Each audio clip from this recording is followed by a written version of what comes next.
নমস্কাৰ। এই মুহূৰ্তত অসমৰ প্ৰত্যেকগৰাকী জনসাধাৰণলৈ দিবলৈ ওলাইছো ডাঙৰ খবৰ। তো যিসকল মানুহে ভিডিঅ'টোত ক্লিক কৰিছে অনুগ্ৰহ কৰি ভিডিঅ'টো স্কিপ নকৰি প্ৰথমৰ পৰা শেষলৈ চাই থাকিব, কিয়নো এইটো ভিডিঅ'ৰ মাজত চৰকাৰী কৰ্মচাৰীসকলৰ পৰা আৰম্ভ কৰি মহিলাসকললৈ কেইখনমান গুৰুত্বপূৰ্ণ খবৰ প্ৰদান কৰিম। অনুগ্ৰহ কৰি ভিডিঅ'টো স্কিপ নকৰি প্ৰথমৰ পৰা শেষলৈ চাই থাকিব। লগতে মোৰ চেনেলত নতুন হ'লে প্লিজ চেনেলটো ছাবস্ক্ৰাইব কৰি মোৰ লগত থাকিব আৰু ভিডিঅ'টো শ্বেয়াৰ কৰি আপোনালোকৰ বন্ধুবৰ্গকো চোৱাৰ কাৰণে সুযোগ প্ৰদান কৰিব। তো বলক ভিডিঅ'টো আৰম্ভ কৰি আজি প্ৰথমটো গুৰুত্বপূৰ্ণ খবৰৰ বিষয়ে বিস্তাৰিত জানি লওঁ। আজি প্ৰথমটো গুৰুত্বপূৰ্ণ খবৰ হ'ল অসম চৰকাৰৰ 2025-26 বিত্তীয় বৰ্ষৰ বাজেটত ঘোষণা কৰা এখন বিশেষ খবৰলৈ। তো ইয়াতে লিখা আছে 2025-26 বিত্তীয় বৰ্ষৰ বিকাশিত অসমৰ বাজেট। সুখবৰ জল মিত্ৰ সকলৰ বাবে। অসম চৰকাৰে জল মিত্ৰ সকলৰ বাবে 2025-26 বিত্তীয় বৰ্ষৰ বাজেটত এনেকুৱা এখন সিদ্ধান্ত গ্ৰহণ কৰিছে। তো ইয়াতে কি লিখা আছে পঢ়ি শুনাই দিছোঁ, অনুগ্ৰহ কৰি ভিডিঅ'টো শ্বেয়াৰ কৰি দিব। তো ইয়াতে লিখা আছে জল মিত্ৰৰ মাহিলী পাৰিতোষিক 1000 টকালৈ বৃদ্ধি হ'ব।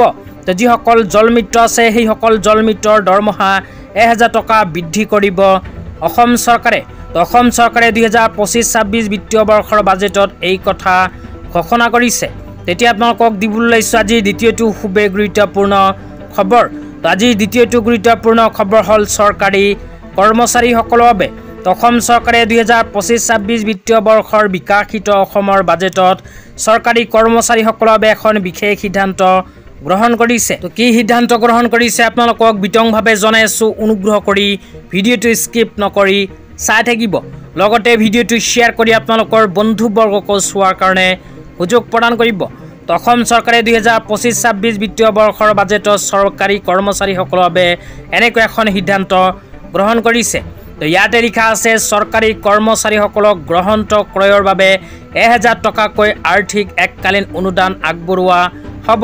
তো অসম চৰকাৰে 2025-26 বিত্তীয় বৰ্ষৰ বাজেটত ঘোষণা কৰা অনুযায়ী চৰকাৰী কৰ্মচাৰীসকলক গ্ৰন্থ কিনাৰ বাবে 1000 টকাকৈ অনুদান প্ৰদান কৰিব। তেতিয়া আপোনালোকক দিবলৈ ওলাইছোঁ আজি তৃতীয়টো খুবেই গুৰুত্বপূৰ্ণ খবৰ। তো আজি তৃতীয়টো গুৰুত্বপূৰ্ণ খবৰ হ'ল SHG গোটৰ মহিলাসকলৰ বাবে। তো যিসকল SHG গোটৰ মহিলাই 10,000কৈ টকা পোৱাৰ বাবে মুখ্যমন্ত্ৰী মহিলা উদ্যমিতা অভিযান আঁচনিৰ ফৰ্ম ফিল-আপ কৰি জমা দিছিল, সেইসকল আত্মসহায়ক গোটৰ মহিলাক অসম চৰকাৰে যোৱা 1 এপ্ৰিল তাৰিখৰ পৰা 10,000কৈ টকা প্ৰদানৰ কাম আৰম্ভ কৰিছে। তো যিসকল আত্মসহায়ক গোটৰ মহিলাসকলে এতিয়ালৈকে মুখ্যমন্ত্ৰী মহিলা উদ্যমিতা অভিযান আঁচনি 10,000কৈ টকা লাভ কৰা নাই, সেইসকল আত্মসহায়ক গোটৰ মহিলাই বিহুৰ পূৰ্বে লাভ কৰিব নেকি 10,000কৈ টকা। বহুতে হয়তো ভিডিঅ' বনাই কৈ আছে যে 1-2 দিনৰ ভিতৰতে বা বিহুৰ পূৰ্বে SHG গোটৰ মহিলাসকলে 10,000কৈ টকা লাভ কৰিব। তো আপোনালোকক সঁচা তথ্য জনাই আছোঁ যে চৰকাৰৰ ফালৰ পৰা এতিয়ালৈকে তেনেকুৱা কোনো আপডেট প্ৰকাশ কৰা নাই যে বিহুৰ পূৰ্বে SHG গোটৰ মহিলাসকলক 10,000কৈ টকা প্ৰদান কৰিব। তো আপোনালোকে সেইবোৰ বিশ্বাস কৰিব নালাগে। যেতিয়াই কোনো চৰকাৰী আপডেট প্ৰকাশ কৰিব লগে লগে ভিডিঅ' বনাই আপোনালোকক জনাই দিম। অনুগ্ৰহ কৰি মোৰ চেনেলত নতুনকৈ ভিজিট কৰিছে যদি চেনেলটো ছাবস্ক্ৰাইব কৰি মোৰ লগত থাকিব। তো ধন্যবাদ।